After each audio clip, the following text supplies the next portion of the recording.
Bem-vindos a mais um podcast jurídico, focado no direito para concursos. O tema de nossa análise é: a aposentadoria compulsória remunerada não é mais considerada a punição máxima para magistrados no Brasil. Então, para a gente começar a desempacotar isso, imaginemos a seguinte situação lá no mundo corporativo. Certo, vamos lá. Um diretor comete uma fraude daquelas milionárias, desvia recursos, destrói a confiança da empresa. Daí o Departamento de Recursos Humanos descobre absolutamente tudo, e a punição máxima que esse RH pode aplicar: mandar esse diretor para casa, proibindo ele de trabalhar, mas garantindo que o salário integral caia na conta dele todo o quinto dia útil para o resto da vida. Nossa, isso soa como uma piada de mau gosto, né? Exato, parece enredo de filme satírico, mas para quem estuda a realidade do judiciário brasileiro, a gente sabe que esse foi o padrão durante décadas. Pois é. Só para ter uma noção, nos últimos 20 anos, 126 magistrados que cometeram faltas gravíssimas receberam exatamente esse castigo, entre aspas.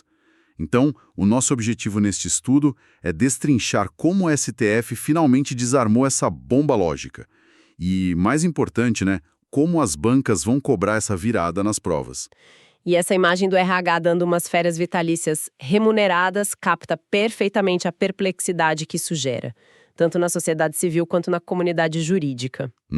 Com certeza. Porque, veja bem, para o candidato que presta concursos de alto nível, entender isso não é só decorar uma súmula, é entender uma reconfiguração profunda na nossa interpretação constitucional. E o que sustentava essa aberração, afinal? Então, era uma interpretação muito literal e isolada de dispositivos que, olha o paradoxo, visavam proteger o Estado democrático de direito, a vitaliciedade. Ah, o famoso escudo. Isso. A vitaliciedade sempre foi desenhada para blindar o juiz contra pressões políticas externas.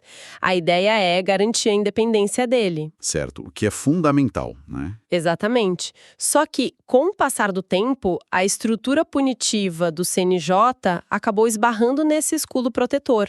E uma garantia da instituição virou, na prática, um benefício financeiro para o mau servidor. E aí que a lógica administrativa entrava em curto-circuito total. Porque o direito administrativo disciplinar tem como pilar a moralidade, a eficiência. Como tolerar isso? Não tinha como. Pois é, o cenário de antes era desolador. O magistrado vendia sentença ou cometia assédio, o CNJ afastava o sujeito, mas ele ia para casa com proventos, dinheiro público no bolso. Recebendo para não trabalhar. E o cenário atual decreta que falta grave gera demissão, perda do cargo e corte imediato do subsídio. Mas o que intriga a mente de quem está lá, com um caderno de questões aberto, é o gatilho disso. O momento exato da mudança. Isso. Porque a Constituição de 88 está aí faz tempo, a vitaliciedade e a aposentadoria já estavam lá. O que mudou de repente? Dá a impressão que o Supremo acordou num belo dia e pensou: vamos mudar a regra do jogo hoje. E aí mora a grande armadilha conceitual para a prova. O Supremo não acordou e mudou a regra por capricho. Não. Não. O tribunal foi provocado por uma alteração estrutural no texto constitucional. A Emenda Constitucional 103 de 2019. A reforma da Previdência. Exatamente, a famosa reforma da Previdência. Essa é a chave de ouro para o candidato entender a tese do ministro Flávio Dino. Nossa. Então a reforma da Previdência serviu como um cavalo de Troia do bem para a moralidade administrativa? Uma ótima forma de ver a coisa. Porque, na hora de estudar a Emenda 103, o pessoal foca muito em regra de transição, idade mínima, alíquota. O impacto no regime disciplinar dos juízes costuma passar batido. Passa totalmente batido. Mas antes dessa emenda, existia uma brecha no texto que vinculava a aposentadoria a um caráter sancionatório. A reforma varreu essa vinculação do mapa. Ela cortou o mal pela raiz. Isso. Ela tirou a base que permitia ao CNJ usar a aposentadoria como pena. E o que o ministro Flávio Dino fez, na sua relatoria, foi cristalizar o óbvio sobre a luz dessa nova redação. Resgatando a moralidade. Tem até uma citação do Flávio Dino nesse julgamento que, tem cheiro de questão objetiva.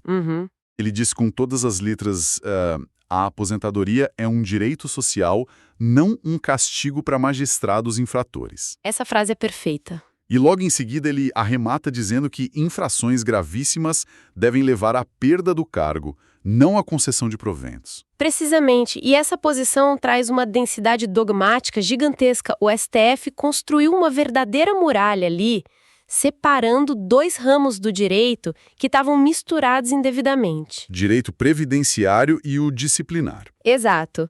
De um lado, a gente tem o direito previdenciário. A aposentadoria mora lá. É um direito social, um benefício que o trabalhador conquista depois de preencher requisitos super rigorosos de idade, de tempo de contribuição. Uma contraprestação financeira do sistema solidário. Isso mesmo. Do outro lado, bem distante, temos o direito administrativo disciplinar. O núcleo dele é punir desvio de conduta e proteger a administração pública. Ou seja, aplicar uma aposentadoria como punição seria, sei lá, como tentar usar uma regra de trânsito para resolver um divórcio na vara de família. Risos, é bem por aí. São naturezas jurídicas incompatíveis. Tratar um benefício como ferramenta punitiva é bizarro. O Supremo pacificou que benefício não é pena. Fica bem claro. Separando os dois mundos, o tribunal esvaziou qualquer argumento que mantivesse a aposentadoria compulsória como a última cartada do CNJ. Então, se o juiz comete uma infração incompatível com o cargo, a consequência é a rua. A rua, a demissão, a perda do cargo sem qualquer remuneração. O Estado não pode financiar impunidade com dinheiro do pagador de impostos a pretexto de punir. Maravilha! Essa distinção teórica é ouro puro para uma prova discursiva.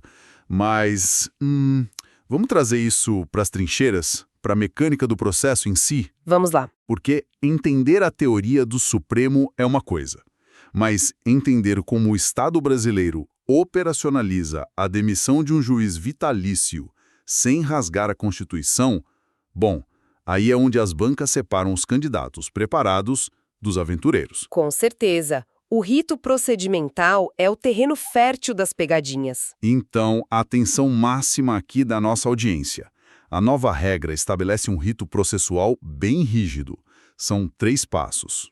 O passo 1 é o julgamento lá no CNJ, no âmbito administrativo. O passo 2 é o afastamento imediato do magistrado. E o passo 3, o mais crítico, é a ação judicial específica para decretar a perda do cargo. Isso. E aqui eu levanto uma bandeira vermelha enorme para quem está anotando. O CNJ, mesmo presidido pelo presidente do Supremo, não pode sozinho demitir um juiz vitalício. Exato. Ele não tem esse superpoder autônomo. Mas, espera aí, vamos assumir o papel daquele cidadão indignado. O CNJ investiga, colhe as provas todas, dá ampla defesa, aí conclui que o juiz cometeu, digamos, peculato. Certo? Ele suspende o salário, afasta o sujeito, mas ainda assim não pode bater o martelo e assinar a demissão. Isso não cheira uma burocracia absurda? É uma frustração natural de quem vê de fora. Não é só criar um longo caminho que posterga a impunidade? Por que existe essa trava institucional que obriga a ter uma ação na justiça depois do CNJ já ter condenado? Essa é uma provocação excelente. É o tipo de reflexão que separa aquele candidato mediano do que realmente domina o direito constitucional. Então explica pra gente o porquê dessa trava. A trava institucional não existe para proteger o CPF do juiz infrator, percebe? Ela existe para proteger o Estado democrático de direito. A vitaliciedade exige que o ato extremo de destituir um juiz seja coberto pela reserva de jurisdição. Entendi. O CNJ é poderoso, mas atua na esfera administrativa. Ele faz o controle disciplinar e financeiro. Mas retirar a vitaliciedade exige a chancela do Poder Judiciário exercendo a jurisdição plena. Ah, então é um sistema de freios e contrapesos puro? Exatamente. Imagina se um órgão administrativo, num cenário político instável, pudesse caçar a vitaliciedade com uma canetada. O risco de aparelhamento para expurgar juízes incômodos seria gigante. Verdade. Precisaria só de uma maioria simples ali no Conselho para fazer uma limpa política no Judiciário. Efeito. Por isso exige-se o trânsito em julgado de uma ação judicial específica. Garante o devido processo legal perante um tribunal independente.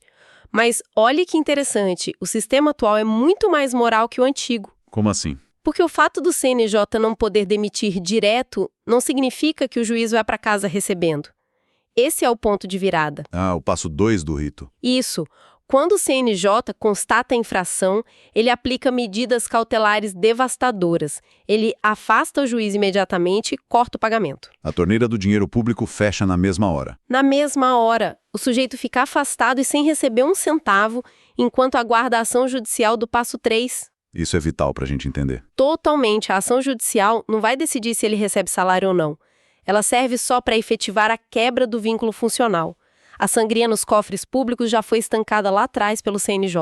Ficou cristalino, então o CNJ é como uma guilhotina administrativa e financeira, mas a certidão de óbito do cargo só a justiça emite. Uma excelente analogia para fixar a matéria. Bom, agora vamos visualizar isso no domingo à tarde, né? O fiscal marcando o tempo no quadro, aquele clima tenso. A hora da verdade. As bancas tipo o famoso Sebrasp, antigo CESP, são especialistas em costurar conceitos corretos e colocar um pingo de veneno no final da frase. O famoso erro sutil. Exato.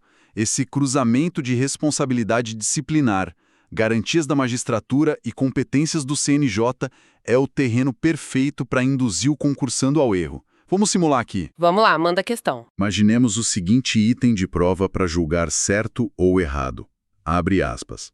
Com o advento da Emenda Constitucional 103 de 2019 e segundo o recente entendimento do STF, o Conselho Nacional de Justiça passou a deter competência administrativa autônoma para aplicar a pena de demissão, com a consequente perda do cargo, a magistrados vitalícios que cometam infrações gravíssimas, abolindo-se assim a pena de aposentadoria compulsória.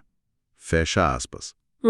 Como a gente desarma essa bomba? O gabarito dessa assertiva é, sem sombra de dúvida, errado. E olha, essa redação é o puro suco do que as bancas organizadoras fazem. É a cara deles, né? Sim, eles usam a técnica da verdade parcial como isca. O cérebro do candidato vai confirmando os dados e ele abaixa a guarda. Vamos fatiar esse enunciado, então. Vamos lá. A banca acerta em cheio quando diz que a Emenda 103 aboliu a aposentadoria compulsória como punição. Acerta também ao falar que o STF definiu a perda do cargo para infrações gravíssimas. E aí o candidato que estuda meio por cima lê isso, lembra da manchete do jornal e vai com sede ao pote. Marca como certa e perde o ponto. A porta da aprovação se fecha aí mesmo. Porque o veneno está escondido em duas palavras. Exato. Competência autônoma. O enunciado afirma falsamente que o CNJ tem competência autônoma para aplicar demissão. E como a gente detalhou a exaustão aqui, o CNJ não possui esse poder sobre juiz vitalício. Faltou o passo 3. Sim, a Constituição exige ação judicial específica. A quebra da vitaliciedade é um ato jurisdicional, nunca administrativo. Então, colocar esse superpoder no CNJ deixa o item inteiro errado. É impressionante a engenharia reversa dessa questão, né? A banca entrega 90% de informação precisa, tudo atualizado com STF, só para mascarar um detalhe de competência que viola a Constituição. Por isso que a leitura mecânica de resumo não salva na hora da prova. O candidato precisa compreender as engrenagens operando juntas. Previdenciário separado do disciplinar, moralidade administrativa e reserva de jurisdição. Sem esquecer do papel central da Emenda 103. Exato, o marco temporal. Sem saber que foi a reforma da Previdência que mudou o jogo, não dá para justificar por que o Supremo mudou o entendimento só agora. Conhecimento transversal que aprova. Fantástico. O volume de informações táticas da nossa aula de hoje é imenso. O tempo voa quando a gente disseca o assunto assim. Voa mesmo. Vamos condensar o núcleo da aula num resumo super rápido. 3 vértices para garantir o ponto. Vamos lá. Ponto 1, o certificado de óbito do prêmio. A Emenda Constitucional 103 retirou a base para usar a aposentadoria como punição. Ponto 2, a tese do ministro Flávio Dino, que sacramenta que benefício social não é sanção disciplinar. E o ponto 3, a tríade processual.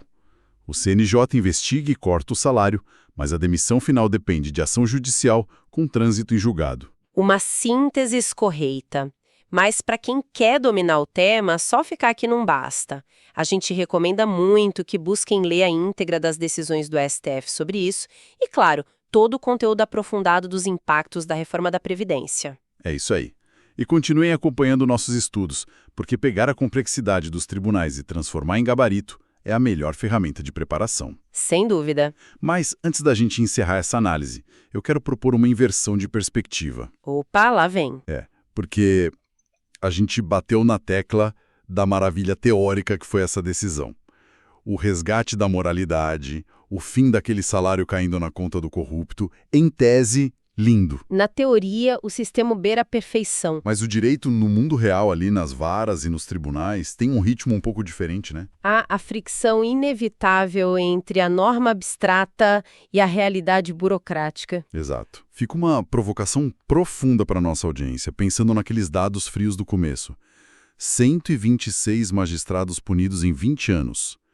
A aposentadoria compulsória era aplicada porque, na prática, era a via punitiva viável e rápida no CNJ. O conselho decidia e resolvia rápido. De forma imoral, mas resolvia. Pois é. Agora pensa num novo cenário. Exige-se obrigatoriamente uma ação judicial com trânsito em julgado. Considerando o nosso histórico sistema judicial com instâncias e recursos infinitos, será que essa nova exigência não corre o risco de criar um gargalo colossal? É uma ótima pergunta. Será que essa dupla camada, o processo no CNJ e depois outro na Justiça Comum, vai acelerar a moralidade ou essas ações vão se arrastar por uma década, prescrevendo antes da demissão acontecer? É o eterno cabo de guerra, né? O garantismo constitucional absoluto de um lado e a eficiência da administração pública do outro. Fica aí um excelente questionamento para o amadurecimento jurídico de quem nos ouve. Excelente reflexão final. Muito obrigado pela companhia neste estudo aprofundado, pessoal, e até a próxima.